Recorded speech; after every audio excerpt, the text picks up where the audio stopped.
bagi Bapak Ibu, ketentuannya adalah pelaksanaan kurikulum berlaku sampai akhir tahun ajaran. Ya, maksudnya di situ tetap berlaku walaupun kondisi khusus sudah berakhir. Mudah-mudahan kondisi khusus ini atau coronavirus ini segera berakhir. Kalau Bapak Ibu menggunakan kurikulum darurat, maka sampai pada akhir tahun pelajaran 2020-2021 diharapkan memudahkan proses pembelajaran di masa pandemi. Jelas itu berdampak kepada guru, siswa, dan orang tua. Nah, apa dampaknya bagi guru? Yang pertama, tersedianya acuan kurikulum yang sederhana. Nah, kurikulum darurat itu di masa COVID ini, kurikulum guru tidak terlalu pusing lagi karena kurikulum itu sudah sesederhana mungkin. Kemudian kedua, berkurangnya beban mengajar. Karena tadi dikatakan bahwa materi atau esensial, ya. Kemudian ketiga, guru dapat berfokus pada pendidikan dan pembelajaran yang esensial dan kontekstual. Jadi kita berfokus pada pembelajaran yang esensial atau kemudian empat, kesejahteraan guru meningkat. Manakah kesejahteraan psikososial guru itu Bapak Ibu adalah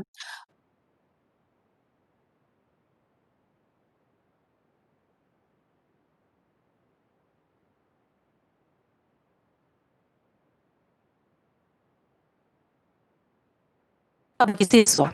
Siswa tidak terbebani tuntunan menuntaskan seluruh capaian kurikulum dan dapat berfokus pada pendidikan dan pembelajaran yang esensial dan kontekstual. Jadi siswa juga pun merasa ringan ya dengan materi pembelajaran yang tidak terlalu banyak ya, karena hanya pembelajaran atau materi yang esensial. Kemudian kedua juga bahwa kesejahteraan psikososial siswa meningkat.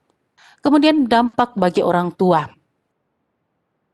Orang tua mengemudikan pendampingan pembelajaran di rumah. Iya, pembelajaran jarak jauh, baik moda daring maupun luring itu sebaiknya orang tua akan mendampingi anak-anaknya dalam pembelajaran di rumah.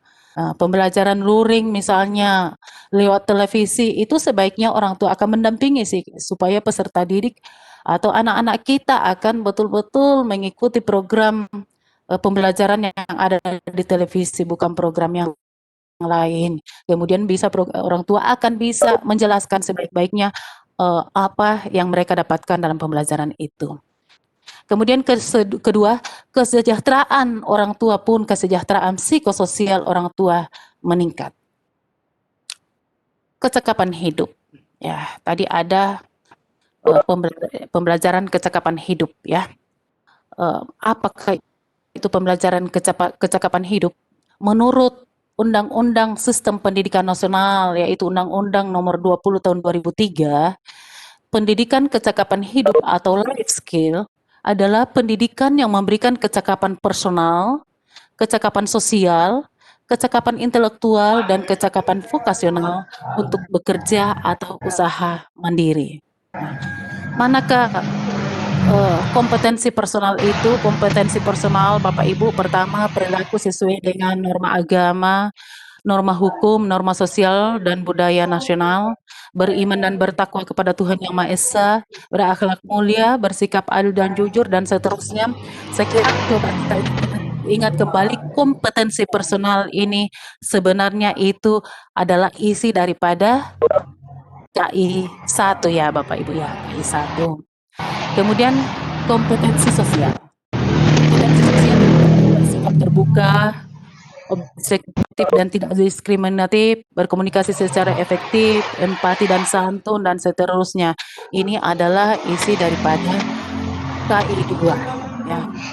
Kemudian kompetensi akademik, kemampuan beranalisa sederhana, berpikir dengan logika, kemampuan pengetahuan dasar, kemampuan mengambil keputusan, menggali ide-ide, kemauan untuk mencoba. Ini tak lain daripada kompetensi atau pada KI3. Kecakapan vokasional. Kecakapan memilih pekerjaan, perencanaan kerja, kesiapan keterampilan kerja, latihan keterampilan, penyelesaian kompetensi menjalankan suatu profesi, kesadaran untuk berbagai keterampilan. Keterampilan menguasai dan menerapkan teknologi, merancang dan melaksanakan pekerjaan, dan menghasilkan produk, barang, dan jasa. Nah, kalau kita mengingat ini, sebenarnya ini KI 4 yang ada dalam kurikulum itu adalah persiapan anak-anak kita dibekali untuk kecakapan vokasional. Pemahaman terhadap COVID dan protokol kesehatan ya. Coronavirus merupakan keluarga besar virus yang menyebabkan penyakit ringan sampai berat seperti common cold atau pilek, sehingga karena seriusnya penyakit ini Bapak Ibu, maka ada 5 hal penting yang perlu kita tahu dan anak-anak kita pahami untuk mencegah COVID-19 ini. Pertama, sering cuci tangan pakai sabun, jelas di air yang mengalir ya. Kemudian kedua, tetap tinggal di rumah. Kalau tidak ada hal-hal yang terlalu penting, lebih baik tinggal di rumah. Ketiga, jaga jarak dan hindari kerumunan. Ya, jaga jarak dan hindari kerumunan di Tanah Toraja sekarang ini sudah dilaksanakan kegiatan-kegiatan seremonial. Ini tugas kita guru untuk kepada anak-anak kita untuk selalu menjaga jarak dan menghindari kerumunan. Keempat, tidak berjabat tangan. Namun ada jabat salam sehat ya. Kemudian kelima, pakai masker bila sakit atau harus berada di tempat umum. Ini saya kira kalau di Tanah Toraja berdasarkan pemantauan kami, baik di sekolah maupun di luar itu pemakaian masker ini sudah tertib. Protokol kesehatan di sekolah. Protokol kesehatan di sekolah itu saya kira buat Bapak Ibu sudah Bapak Ibu laksanakan. Kembali ya, pertama masker bagi anak di atas 2. Kemudian kedua membersihkan dan mendisinfektan bagian sekolah yang sering disentuh sesering mungkin. Ini sudah dilakukan sebelum pembelajaran tatap muka, itu ruangan kelas sudah disemprot dengan disinfektan. Ya, buat jadwal untuk meningkatkan kebiasaan bersih-bersih dan disinfektan secara rutin, ini sudah tempat duduk antar anak harus berjarak minimal 8 atau semua menghadap ke arah yang sama pun dilakukan di sekolah ya, sehingga di sekolah sekarang pembelajaran itu dengan shift. Ada shift 1, ada shift 2 masuk supaya jaga jarak di dalam kelas bisa dilaksanakan. Kemudian semua menghadap ke arah yang sama, maksudnya di situ kalau anak-anak kita berhadapan, dikhawatirkan kalau pas ada yang bersin maka akan terkena kepada teman-temannya yang ada di depannya. Makanya harus menghadap pada jarak yang sama. Lakukan pemeriksaan kesehatan dan secara rutin. Semua sekolah sekarang sudah memiliki termogan, mereka sudah mengukur suhu, namun ada yang mengukur suhu nanti pada saat anak-anak kita mau masuk di kelas. Saya kira itu sudah berubah bahwa di depan pintu gerbang, di pintu gerbang itu ya, suhu anak-anak kita sudah harus diukur supaya yang panasnya di atas 37,5 itu kita bisa hubungi orang tua untuk dibawa diperiksakan di puskesmas atau pustu terdekat, atau dibawa ke rumah untuk beristirahat. Dan penyakit-penyakit yang lain misalnya batuk, flu, panas, kalau kita dapatkan itu kita bisa menghubungi orang tua. Kemudian yang berikut, semua barang diberi nama dari tempat masing-masing. Sudah kita tahu tidak ada alat elektronik atau mainan dan alat ajar yang digunakan bersama-sama. Ya, ini perlu pemahaman yang baik dari guru bahwa bukan berarti anak-anak kita diajar untuk tidak bersama-sama, namun di masa yang khusus ini, masa pandemi ini, alangkah baiknya tidak bertukar-tukar dulu. Ya, hallway atau lorong di sekolah diatur agar dilewati satu arah saja, jangan sampai ada yang berpapasan. Maksudnya berikut, memasang stiker di lantai agar anak tahu batas jarak aman dengan orang lain. Ya, memasang penghalang fisik di kamar mandi. Anak hanya boleh ditemani guru yang sama di sepanjang hari. Maksudnya di situ jangan bertukar-tukar guru. Tidak disarankan kelas berganti-ganti guru, pasti ada pertanyaan dari teman-teman saya di Toraja nanti ini. Bapak model di Tanah Toraja masih ada beberapa sekolah yang sebenarnya gurunya tidak cukup, walaupun guru cukup, di masa sekarang ini ada beberapa guru yang mengikuti PPG. Kemudian memasang partisi antara tempat duduk anak, tidak boleh ada antrian di kantin sekolah. Proses pembelajaran daring ya dilakukan. Proses pembelajaran dilakukan dengan metode daring dan luring. Ya, pembelajaran jarak jauh dalam jaringan atau online menggunakan gawai atau tablet maupun laptop melalui beberapa portal dan aplikasi pembelajaran daring. Ya, itu kalau di Tanah Toraja hanya beberapa sekolah yang berada di kota yang menggunakan itu di awal masa pandemi. Namun sejak bulan September ini sudah pembelajaran tatap muka. Kemudian pembelajaran jarak jauh luar jaringan atau offline atau luring itu bisa menggunakan televisi, radio, modul belajar mandiri, potensi berdasarkan Undang-Undang Nomor 14 2005 yaitu Undang-Undang Guru dan Dosen. Ya, guru memiliki kualifikasi akademik, kompetensi, sertifikat pendidik, jasmani dan rohani, serta memiliki kemampuan untuk mewujudkan tujuan pendidikan nasional. Pedagogik ya 4 kompetensi itu ya, kompetensi pedagogik, kepribadian, sosial dan kompetensi profesional ya yang didapatkan melalui pendidikan profesi. Pedagogik itu saya kira Bapak Ibu sudah paham semua yang mana kepribadian, yang mana sosial dan mana profesional. Ya saya kira tidak perlu saya terlalu mendalam di situ, Bapak Ibu sudah pahami semua itu. Keterlibatan orang tua siswa lebih besar ya. Di pembelajaran luring ya yang kita laksanakan di Tanah Toraja yang saya pantau terutama di sekolah binaan saya ada 13 itu di awal COVID dulu itu orang tua mengambil bahan ajar ke sekolah sesuai dengan waktu yang telah disepakati atau telah dijadwalkan ya. Kemudian lembar pemantauan aktivitas harian dikumpulkan setiap akhir pekan dan penugasan untuk minggu berikutnya. Jadi di awal masa COVID bulan April ya, di Maret itu kayaknya belum ada kegiatan karena sangat-sangat takut, kita sangat kaget. April itu ya orang tua datang mengambil materi pembelajaran di sekolah sesuai dengan jadwal dan menukarkan langsung kalau sudah ada hasil kerja siswa ditukarkan dengan guru, diberikan disetor kepada guru hasilnya lembar kerja siswa dan orang tua akan mengambil bahan pembelajaran lagi beserta tugas yang akan dikerjakan oleh anak-anak kita di rumah ya. Dan pembelajaran daring itu ada di situ sekira ini pembelajaran berbeda dan saya sudah tidak melaksanakan itu, jadi saya pikir tidak usah terlalu mendalam di situ ya karena sekarang kita sudah masuk di kegiatan tatap muka. Kita masuk pada apa saja yang disupervisi Bapak Ibu. Yang aspek atau hal-hal yang disupervisi yaitu pertama pemahaman standar. Ya.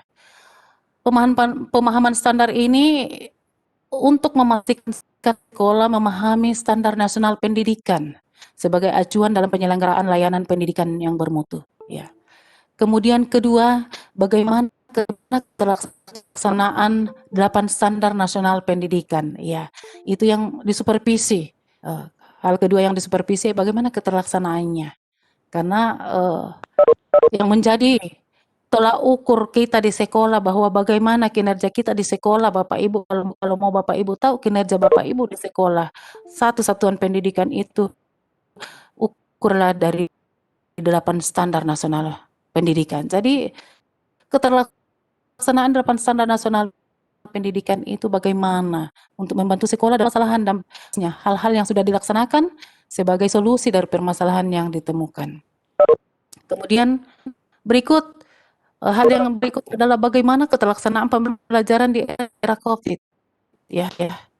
Untuk membantu sekolah dalam menemukan permasalahan dan prioritasnya, hal-hal apa yang sudah dilaksanakan dan solusi permasalahan di masa COVID ini. Yang berikut adalah bagaimana keterlaksanaan SPMI, sistem penjaminan mutu internal, ya, untuk membantu sekolah dalam melaksanakan sistem penjaminan mutu internal sebagai solusi mengawal peningkatan mutu yang berkelanjutan. Aspek atau hal yang peningkatan mutu jalankan, ya. Upaya peningkatan mutu didasarkan pada temuan hasil EDS, ya. Pada saat sekarang ini semua sekolah, sementara respondennya kepala sekolah dan guru mengisi EDS. Saya ada 13 sekolah binaan dan hari terakhir kemarin dari 13 sekolah binaan saya itu saya mendampingi langsung responden untuk mengisi EDS itu agar mereka mengisi sesuai dengan kondisi real sekolah. Sehingga di situ nanti kita akan melihat kelemahan apa yang dihadapi sekolah dan kita akan sekolah akan menyepakati solusi apa untuk menghadapi kelemahan itu, solusi apa yang akan dilakukan untuk berangkat atau keluar dari kelemahan-kelemahan yang ada. Kemudian kendala yang dihadapi sekolah, di situ kendala-kendala yang dihadapi sekolah, ketersediaan dan kualitas sumber daya manusia, infrastruktur, kendala itu sangat terbatas. Ya. Berikut pemahaman standar nasional pendidikan. Ya. Kita tahu 8 standar nasional pendidikan ini yang merupakan ujung tombak kita di situ adalah kompetensi lulusan. Ya, bagaimana lulusan kita berkompeten atau tidak. Ya. Nah, untuk mencapai lulusan yang berkompeten itu, maka terlebih dahulu jelas 3 standar ini harus kita perbaiki, yaitu standar isi, standar proses, dan standar penilaian. Nah, kalau kita 3 standar ini sudah baik, kenapa tidak lulusan dari sekolah kita pasti kompeten. Namun bagaimana supaya standar isi dan standar proses dan penilaian ini baik, Bapak Ibu? Jelas itu akan didukung oleh PTK-nya. Ya. PTK-nya harus siap, PTK-nya harus cukup, dan PTK-nya harus profesional. Itu satu.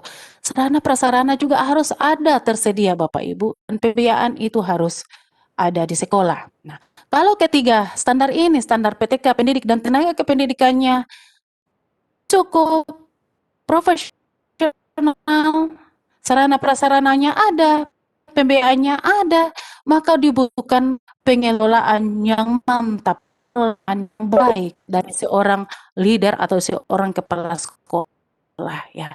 Kalau pengelolaannya baik, maka ketiga standar ini baik pengelolaannya, maka pasti standar isi, standar proses, standar penilaian itu terlaksana dengan baik, sehingga lulusan kita pasti berkompeten atau kompetensi lulusan akan meningkat.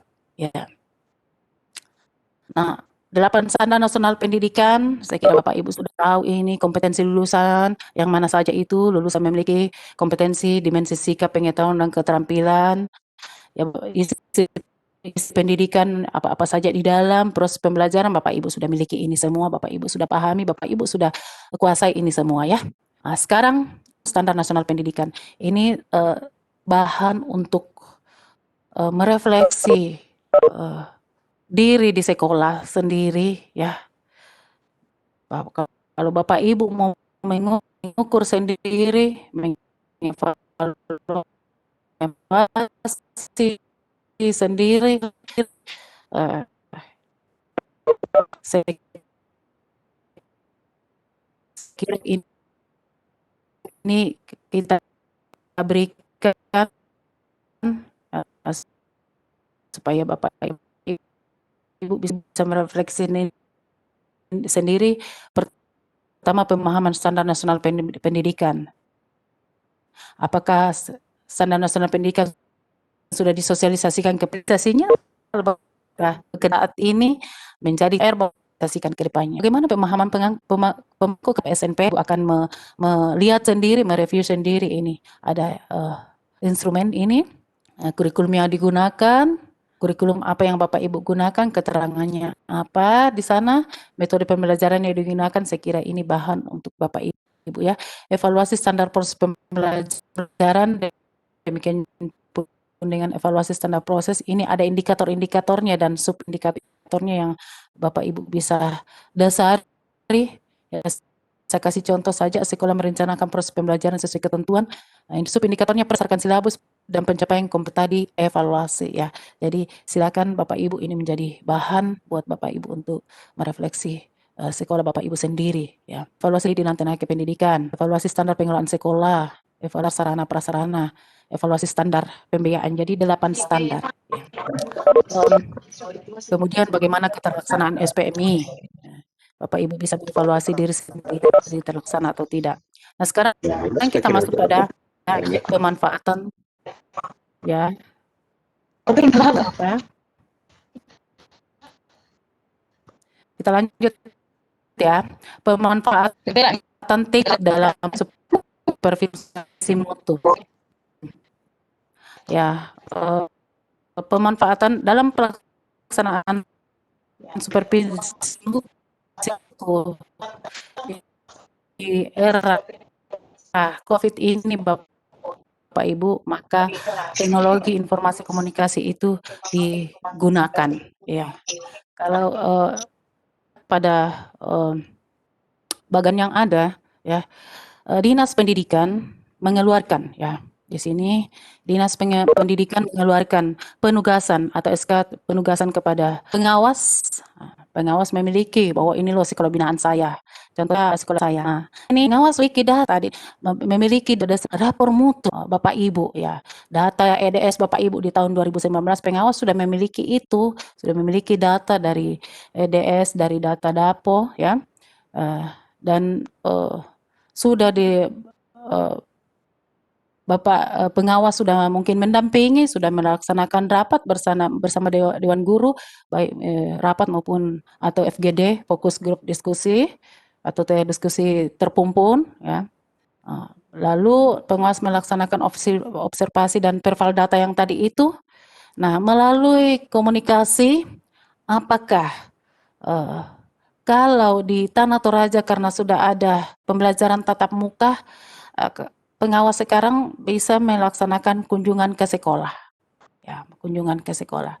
Namun bisa dengan pelaksanaan penggunaan TIK sekarang, maka pengawas bisa mengambil data ya, mengobservasi itu melalui alat-alat atau media sosial baik melalui WA, Facebook, Instagram, dan ada beberapa aplikasi yang lain untuk mendapatkan data dari sekolah dan sekaligus berkomunikasi, melaksanakan diskusi dengan sekolah untuk mengadakan pendampingan, ya, melaksanakan diskusi, memberikan solusi, rekomendasi apa yang akan dilakukan ke depan untuk keluar dari masalah yang telah didapatkan pada EDS tahun kemarin.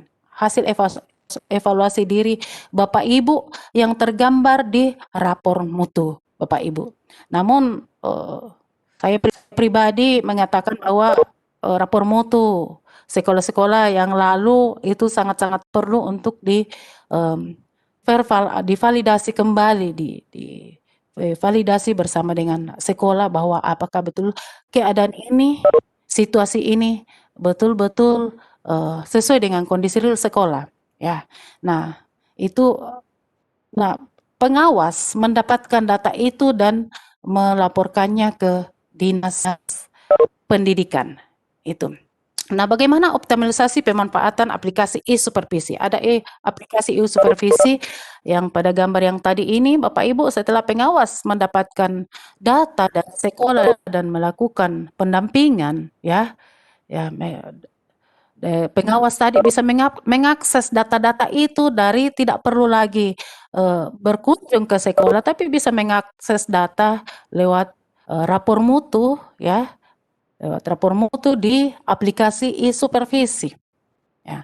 Lalu sekolah pengawas akan berkomunikasi dengan sekolah melalui media sosial Yang tadi apa melalui WA, Facebook atau Telegram, Instagram dan lain-lain sebagainya. Di situ pengawas akan mendokumenkan hasil supervisi itu. Jadi pengawas melaksanakan supervisi itu melalui sekolah, bisa melalui alat-alat media sosial, lalu mendokumenkannya melalui aplikasi e-supervisi. Ya, boleh juga pengawas melaporkannya secara manual kepada Dinas Pendidikan, boleh. Namun di masa sekarang ini dioptimalkan pemanfaatan aplikasi e-supervisi sehingga pada saat pengawas mengisi aplikasi e-supervisi, di situ maka Dinas Pendidikan boleh melihat, ya, boleh mengakses dalam aplikasi e-supervisi ini. Dinas Pendidikan bisa mengaksesnya, bisa melihatnya. LPMP pun bisa melihat di e-supervisi dan LPMP bisa melihat di data DAPO dan EDS sekolah, ya. Jadi data DAPO dan EDS sekolah itu juga akan ada di dalam aplikasi e-supervisi, Bapak Ibu. Jadi di aplikasi e-supervisi itu semuanya akan transparan, ya. Transparansi di situ. Dinas Pendidikan akan melihat, LPMP akan melihat pada saat pengawas melaksanakan supervisi mutu. Nah, aplikasi e-supervisi sebagai alat bantu supervisor, ya. Yang tadi itu aplikasi e-supervisi yang tadi ini, ya, merupakan alat bantu supervisor karena pengawas itu ke sekolah, ya, pengawas ke sekolah itu berbasis mutu, ya, memiliki data untuk mereview sekolah. Pengawas mengambil data itu dari mana, tidak perlu lagi datang secara berkunjung ke sekolah secara tatap muka, tetapi pengawas bisa mengaksesnya melalui e-supervisi, ya. Pengawas mengaksesnya melalui e-supervisi dan pengawas menggunakan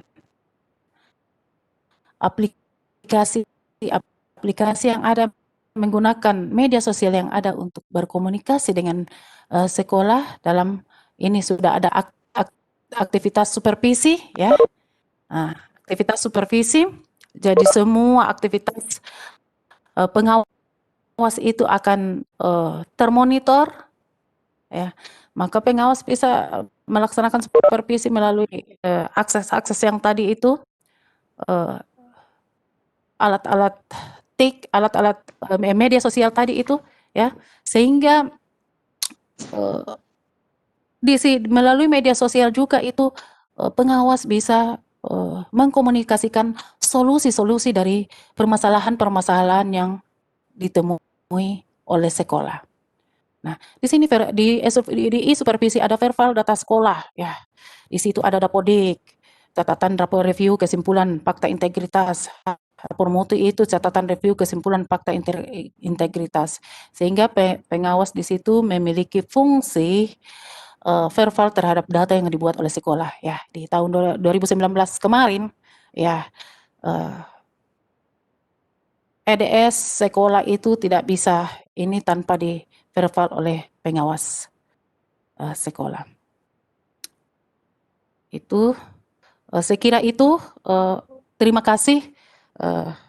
Demikianlah materi singkat yang kami ingatkan atau kami kuatkan buat Bapak Ibu, karena seyogyanya Bapak Ibu sudah mendapatkannya jauh lebih baik dari pemateri sebelumnya, yaitu dari senior-senior kita dari LPMP maupun dari kementerian, sehingga modul supervisi mutu inilah yang kami sedemikian singkat yang bisa kami sampaikan.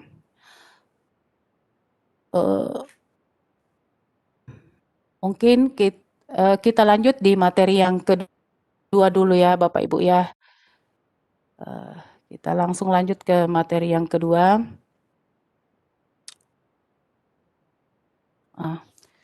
Ini materi yang kedua yaitu evaluasi supervisi mutu pendidikan.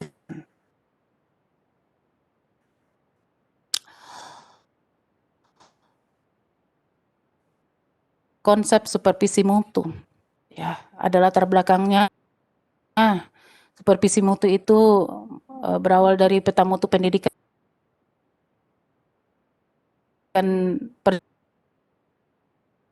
ya di sekolah dan dampaknya pendekatan mutu. Kemudian dilaksanakanlah supervisi mutu dan implementasinya. Ya, supervisi mutu dan implementasinya. Peta mutu yang tadi, pemanfaatan peta mutu pendidikan dan hasil supervisi untuk penyusunan strategi dan rencana program. Jadi peta mutu yang kita dapat itu akan untuk penyusunan ya. Program perluasan SPMI di seluruh sekolah jenjang termasuk pengorganisasian implementasinya di kabupaten kota ya. Sudah beberapa tahun ini melalui LPMP ada beberapa sekolah yang merupakan sekolah model istilahnya dulu di situ, dan tahun ini dikatakan sekolah binaan LPMP. Di situ pengimplementasian SPMI itu didampingi. Kalau saya tidak salah di Tanah Toraja untuk tahun ini ada 20 sekolah. Dari 20 sekolah ini masing-masing punya imbas ya. Jadi mudah-mudahan di tahun ini sudah setengahnya sekolah di Tanah Toraja yang sudah yang melaksanakan SPMI ya. Karena sudah beberapa tahun pelaksanaan sekolah model di Tanah Toraja, dan setiap sekolah model memiliki sekolah imbas ya. Kemudian evaluasi kapasitas Pemda ya, di situ kapasitas Pemda tetap dievaluasi bahwa apakah Pemda memiliki kapasitas atau memiliki program di dalam PMI dalam rangka yang terutama di Tanah Toraja ini.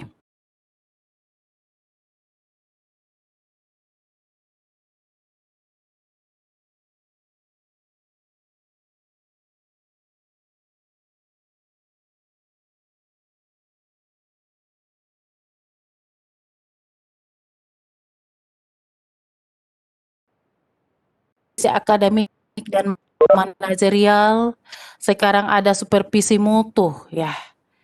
Yang mana? Apa perbedaannya dan apa perubahannya di sini Bapak Ibu? Di supervisi akademik dan manajerial ini, analisis kondisi berbasis hasil pembinaan yang belum mengacu pada 8 standar nasional pendidikan. Jadi selama ini pengawas turun melaksanakan supervisi akademik dan manajerial dengan membawa instrumen supervisi ya, dan ini belum mencakup keseluruhan dari 8 standar nasional pendidikan ya. Namun di supervisi mutu, analisis kondisi berbasis data pada rapor mutu yang memuat standar nasional pendidikan. Iya, jadi itu berbasis rapor mutu, karena di rapor mutu itu di situ 8 standar nasional pendidikan. Kemudian kedua, di supervisi akademik dan manajerial ya, bentuknya dilakukan tanpa pedoman atau tools. Nah, kalau di supervisi mutu berpedoman pada instrumen yang mengacu pada 8 standar nasional pendidikan. Ya, karena sekali lagi selalu kita berpedoman pada 8 standar karena kinerja kita yang akan itu ada 8 standar nasional pendidikan ya. Sekolah tidak mengetahui secara jelas hasil pembinaannya pada supervisi akan terlalu tuh ya. Nah, namun di supervisi mutu, sekolah dalam peningkatan mutu dari EDS ya, sekolah terlibat dalam proses peningkatan mutu dari EDS sampai pemenuhan mutu. Jadi di EDS itu tergambar bahwa mana sih standar, mana indikator dari setiap standar yang sudah mengalami peningkatan, mana yang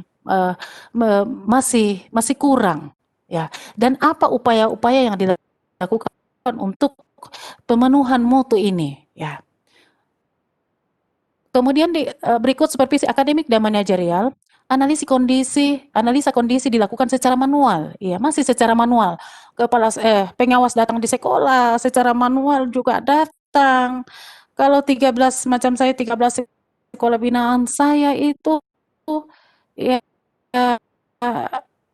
mudah-mudahan dalam satu semester ya bisanya kita berkunjung sampai pendampingan sampai berapa kali kan manual. Nah, di supervisi mutu sekarang analisa dilakukan berbasis sistem, ya. Kemudian berikut hasil supervisi dipergunakan untuk kepentingan pembinaan mandiri pada supervisi dan manajerial karena memiliki data hasil supervisi di